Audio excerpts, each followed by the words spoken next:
ये के नाम चैप्टर 4 18 to 20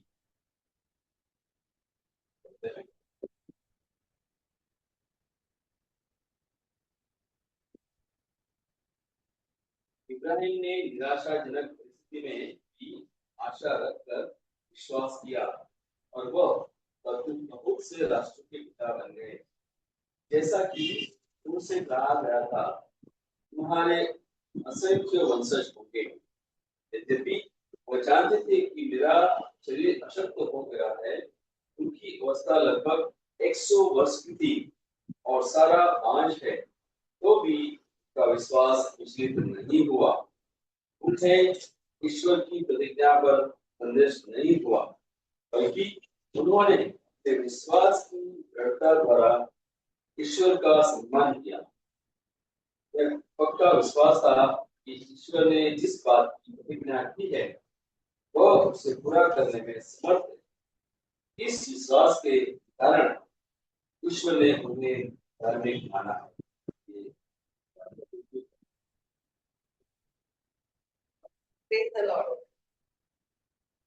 आज का जो विषय है वो है आशा का स्रोत, The stream of hope, अंग्रेजी में बोल सकते हैं। हमारी आशा कहाँ से आती है? आज हम जो वचन पढ़े वो हमको पुराने नियम में लेके जाता है, तो ओल्ड टेस्टामेंट बोलता है। अब्राहम जो 75 इयर्स का था और उनको परमेश्वर को आह्वान देते हैं कि तुम तुम्हारे पिता के घर से बाहर निकल जाओ और मैं कहीं भी तुमको लेके जाऊंगा। नाउ एक छोटा सा इतिहास उधर समझने की जरूरत है कि परमेश्वर ने अब्राहम को क्यों चुना और क्यों उसको बोला कि अपने पिता के घर से तुम निकल जाओ। क्योंकि वो लोग कुम्हार और लोग क्या करते थे कि मिट्टी की मूर्तियां बनाते थे और वो मूर्तियां वो अलग अलग देवी देवता को बनाते थे और उनका पूजन करते थे। उसका मतलब है कि वो लोग मूर्ति पूजा करते थे। They were believing in idols. And उधर परमेश्वर ने देखा कि एक घर में सब लोग स्टैचू को लोग अपना भगवान मानते थे और उधर एक इंसान जो ऑलमोस्ट होता है बुढ़ा था 75 इयर्स। आप देखो कोई 75 इयर्स का इंसान देखो, आप क्या चाहेंगे उससे? वो ऐसे घर में रह रहा है, तो बच्चा नहीं है, उसके पास पैसा तो बहुत है, बहुत सारी पेड़ पौधे हैं, बहुत सारा सोना चांदी है, बहुत सब कुछ है, ढेर सारे नौकर भी थे, बहुत कुछ था, मगर उनका कोई वंशज नहीं। इतना सारा चीज है, इतना सारा धन है, तो उनके मरने के बाद उसको संभालेगा। यहाँ पे परमेश्वर उनको एक आह्वान देता है, यंग ने, जुआन ने, एक बूढ़े आदमी, और उसको बोलते हैं कि तुम सब कुछ लेके जाओ और मैं उसको कहीं पे लेके जाओ। और उस टाइम पे परमेश्वर उनको बोलते हैं कि मैं तुम्हारे द्वारा वंशज उत्पन्न करूंगा, मतलब मैं राष्ट्रों का पिता तुमको नियुक्त करूंगा। राष्ट्र का पिता मतलब है कि बहुत सारे लोग हैं, उनका पिता। नाउ आप शायद वो अब्राहम की जगह पे बात करो, आप क्या हो? देखो सबसे पहले तो मुझे तो मेरे पिता का घर तो छोड़ना है। क्यों? अभी इतना सारा मेरे पास सुख चैन है, सब कुछ इतना सारा पैसा है, मेरे पास इतने सारे पेड़ पौधे हैं, सारे नौकर है, इतना सारा धन है, तो अभी मुझे खा पी के आराम करना है, और कुछ करना है, मैं क्यों कहीं पे जाऊं? दूसरा, तो जब परमेश्वर ने उनको बोला है कि तुम्हारे द्वारा मैं वंशज उत्पन्न करूंगा, तुम्हारे द्वारा एक बेटे को उत्पन्न करूंगा, वो भी दूसरा। अपना बोलेगा कि क्या बात है, मेरा उम्र तो देखो एकदम बुढ़ा हो गया, तो सफेद दाढ़ी भी आ गई और आप मुझे बोल रहे हो कि मेरे द्वारा एक बच्चा उत्पन्न करेगा। जो दुनिया के सोचने वाले होंगे वो ऐसा ही सोचेंगे। मगर अब्राहम ने किया क्या? जैसा प्रभु ने उनको आह्वान दिया, जैसा प्रभु ने उनको कॉल किया, वैसा ही वो मान लेता है और चुपचाप वो अपने साथ अपने पेड़ को गया, अपनी पत्नी को लेके, अपने नौकर चाकर सबको लेके वो निकल जाता है। कहाँ जाना है पता नहीं, क्या होगा पता नहीं, कैसी जगह होगी कुछ नहीं। सिर्फ परमेश्वर ने बोला तुम निकल जाओ अपने काम के बस, और वो चुपचाप निकल। यहाँ पे मैं एक और भी सोच आती है मुझे, निकल भी क्यों गया होगा, निकल भी क्यों गया होगा। आपको मैं बोलूं शायद कि आप मेरे साथ चलो, मैं आपको बोलूंगा आप सब मेरे साथ चलो। आप तुरंत मुझे क्वेश्चन करना है कहाँ जाना है, तुरंत मुझे क्वेश्चन करना है, और दूसरा भी क्वेश्चन करेंगे क्यों लेके जा रहे हैं, क्वेश्चन करेंगे। और आप सपोज मेरे पर विश्वास करते हो तो शायद आप कुछ भी नहीं बोलेंगे, मगर दिमाग में कुछ तो होगा, कुछ तो ऐसा होगा क्यों, व्हाई। मैं आपको बोलूंगा कि देखो हम ऐसी जगह पे जाएंगे इधर आपको बहुत खुशी मिलेगी, तो आप क्या करेंगे बोलो, आप शायद कुछ भी बोलेंगे नहीं, मगर मैंने आपको एक आशा दी है, वो आशा खुशी की कुछ आशा या कुछ मैं बड़ा देने वाला हूँ, वो बड़ा मिलने की आशा की वजह से आप मेरे पास आए। शायद आप मुझे 100% मानेंगे नहीं, फिर भी आपको पता है कि प्रकाश ने बुलाया है तो कुछ तो मिलेगा, वो आशा लेके आ रहा है। शायद अब्राहम के साथ ऐसा ही हुआ होगा कि परमेश्वर ने बुलाया कि तुम्हारे द्वारा मैं एक बेटा उत्पन्न करूंगा और तुम राष्ट्रों के पिता हो जाओगे। शायद वो एक आशा, लगता नहीं है कि कुछ होगा, मगर फिर भी उनको लग रहा है शायद हो जाए, तो कि ये कोई इंसान ने तो नहीं बुलाया, परमेश्वर ने बुलाया। इसका मतलब ये भी है कि वो परमेश्वर को तो मानता है। वो जो उसके बाप जो वो जो स्टैच्यू में पूजा करता था, देवी देवता को पूजा करता था, आइडल में पूजा करता था, उसमें तो शायद नहीं मानता था। तो सच्चे परमेश्वर की खोज में था या सच्चे परमेश्वर वो मानता था। और आई थिंक वो बात को लेके वो कुछ भी बोलता नहीं, परमेश्वर की कोई क्वेश्चन करता नहीं है, एक आशा। आज का जो विषय मैंने बोला, आशा का स्रोत, द स्ट्रीम ऑफ होप, आशा का झरना, उसके बारे में हम जब सोच रहे हैं तो हमारे पास सबसे पहला जो हमारे पास से कैरेक्टर आता है, हीरो आता है, वो है अब्राहम।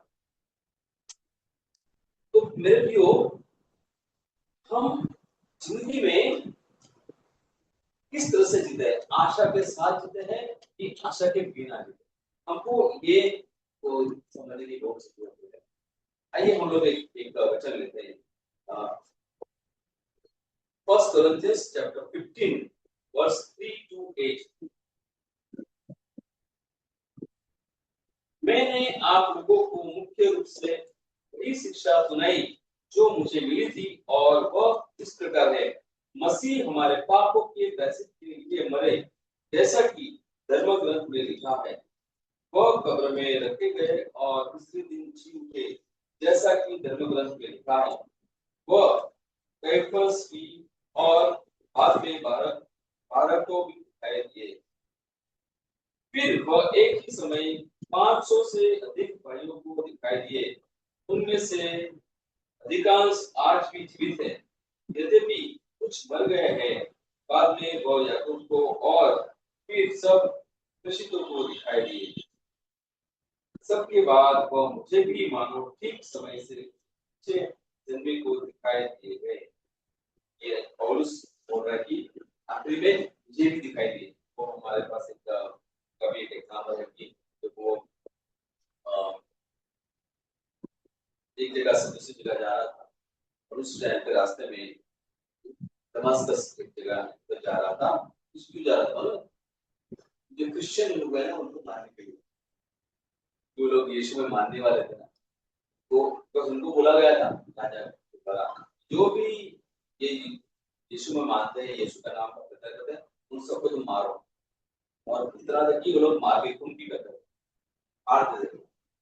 और वो रास्ते में जा रहा था, उस टाइम पे प्रभु ने उनको दर्शन दिया। उसके बाद प्रभु के द्वारा जो बात हुआ वो, अगर यहाँ पे क्या बात है, प्रभु जब जीवित हुए प्रभु यीशु, तो उसके बाद बहुत लोगों ने प्रभु यीशु को साक्षात नजर के सामने देखा। जैसे आप भी मुझे देख रहे हो, वैसा ही बहुत लोगों ने प्रभु यीशु को देखा। के द्वारा देखते हैं, मतलब हम इंद्रियों से देखते हैं, मतलब जो शरीर की आंखें उसके द्वारा देखते हैं। हमारे पास जो इंद्रिय है, सुनना है, सुनना है कि हम टेस्ट करते हैं जीभ से, और स्पर्श करते हैं, 5 हमारी इंद्रिय है। वो इंद्रियों के द्वारा हम लोग महसूस करते हैं, वो एक हकीकत है। मगर दूसरा एक और चीज है जो सत्य है। सत्य क्या है? आइए हम लोग यूहन्ना या जॉन का चैप्टर 17 वर्स 14 to 17 पढ़ते हैं। यहाँ पे क्या बोल रहे हैं? जॉन चैप्टर 17 का वचन है 14 to 17। मैंने उन्हें तेरी शिक्षा प्रदान की है, संसार ने उनसे बैर किया, क्योंकि जिस तरह मैं संसार का नहीं हूँ, उसी तरह वे भी संसार के नहीं है। यह नहीं मांगता कि तू उन्हें संसार से उठा ले, बल्कि यह कि तू उन्हें बुराई से बचा। वे संसार के नहीं है, इस तरह मैं भी संसार का नहीं हूँ। तू सत्य की सेवा में उन्हें समर्पित कर, तेरी शिक्षा ही सत्य है। लॉर्ड, यहाँ पे परमेश्वर को यीशु का इसके लिए हमारे, इसके लिए जो बिलीवर्स है, जो प्रभु यीशु में मानने वाले, हम प्रार्थना करते हैं यीशु इसके लिए प्रार्थना करते हैं हमारे सबके लिए। तो कुछ नहीं हो रही, इंसान से बोलते हैं हमारा खुदा प्रभु यीशु परमेश्वर से प्रार्थना करता है हम सबके लिए। और क्या बात करें, जैसे वो लोग दुनिया में रहते हैं मगर दुनिया के नहीं है। प्रभु यीशु ने भी एक जगह पे बोला था, मैं दुनिया में हूँ मगर मैं दुनिया का नहीं हूँ, कि मेरा राज्य स्वर्ग का राज्य है। और हम सबका भी जो राज्य है सही तरीके से स्वर्ग का राज्य है। हम दुनिया में हैं और हम दुनिया में शायद बहुत बार भटक गए। दुनिया के तौर तरीके, दुनिया के लोगों, दुनिया की वस्तुएं, चीजें हैं, उसमें हम लोग उतना विश्वास करते हैं, उसमें मानते हैं कि वो ही सत्य है। मेरे प्रियो, आज ये भी प्रभु को सिखाता है वचन के द्वारा कि जो ये वचन है उसमें आप मानो। परमेश्वर हमको पता है कि सच्चा जो दुनिया, सच्ची दुनिया है, सच्चा जो प्रेम, शांति और आनंद को जो मिलने वाला है, वो सिर्फ वो स्वर्ग में मिलता है। उसके साथ साथ एक और भी चीज है कि ये दुनिया में भी आप स्वर्ग प्राप्त कर सकते हैं। और कैसे?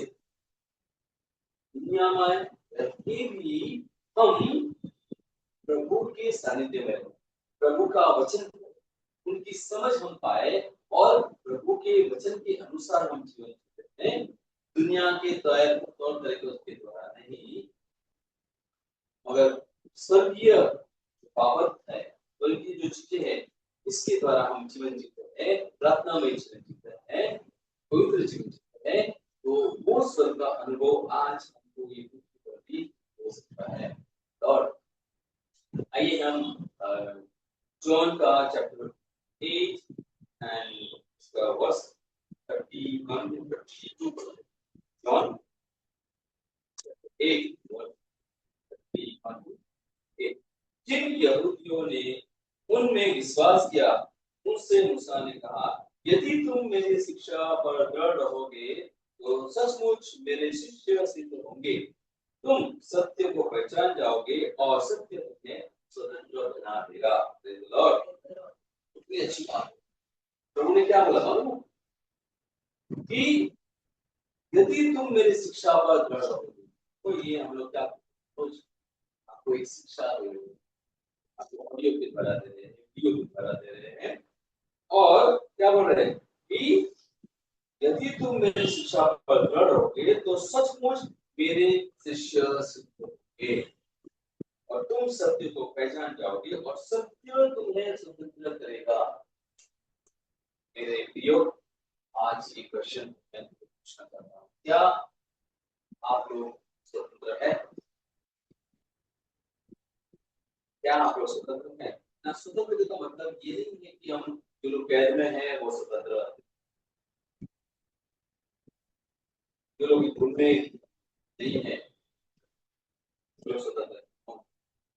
हम लोग हमारे मन के द्वारा बहुत सारी चीजों में हम लोग ऐसे उलझ गए हैं, बहुत सारी चीजें हमारे दिमाग में चल रही है, बहुत सारे तकलीफ है, दुख है, स्ट्रेस है, डिप्रेशन है, वो चीजों में हम लोग इतने उलझ गए हैं कि उसमें से हम बाहर नहीं निकल सकते। तो सही मायने में लोग स्वतंत्र नहीं होते। बाहर से नहीं देखना है, अंदर क्या चल रहा है वो प्रभु देखता है। बाहर की चीज नहीं देखती। आप कितने भी अच्छी तरह से तैयार हो, कितने भी अच्छे कपड़े पहनो, कितने भी अच्छे जूते पहनो, कितना भी अच्छा मेकअप कर लो, कितना भी परफ्यूम भी डालो, प्रभु वो नहीं। लोग देखेंगे, लोग शायद आपको बोलेंगे you are looking so beautiful, you are so handsome, तरह तरह की बात करेंगे और आपको आप भी, हम लोग भी खुश हो जाते हैं, देखो मुझे अच्छा बोला, देखो मेरी तारीफ करने लगे। प्रभु को एक साथ पसंद है, प्रभु ऐसी चीज नहीं देखते। क्या प्रभु देखता है हमारे अंदर की बात, हमारे हृदय कैसा है, प्रभु वो देखता है। हमको पता है, हमको पता है कि हमारे हृदय में क्या चल रहा है, कितनी गलतियां करते हैं, कितने पाप से हम लोग लदे हुए, कितने दुख से हम लोग भरे हुए पड़े, कितनी निराशा है, कितना ट्रबल है, प्रश्न है, स्ट्रेस है, डिप्रेशन है, इतनी सारी चीज। खुले में तो लोग इस बीच में जब हम होते हैं तो हम लोग बोलते हैं कि देखो हम स्माइलिंग ना, जब स्माइल करते हैं हम लोग, देखो मेरे जीवन में तो कोई दुखी नहीं है, हम लोग तो बोले सबसे अधिक खुश हम लोग। बट जब आप रूम में जाते हैं, जब आप अकेले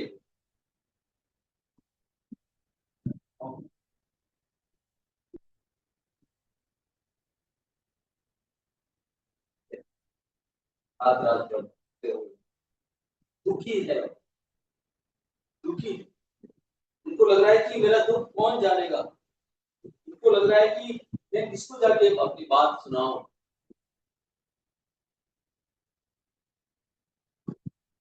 बहुत लोगों को लगता है कि अभी कोई कोई चारा नहीं है, मतलब अभी कोई सॉल्यूशन नहीं है मेरे पास, सब कुछ खत्म।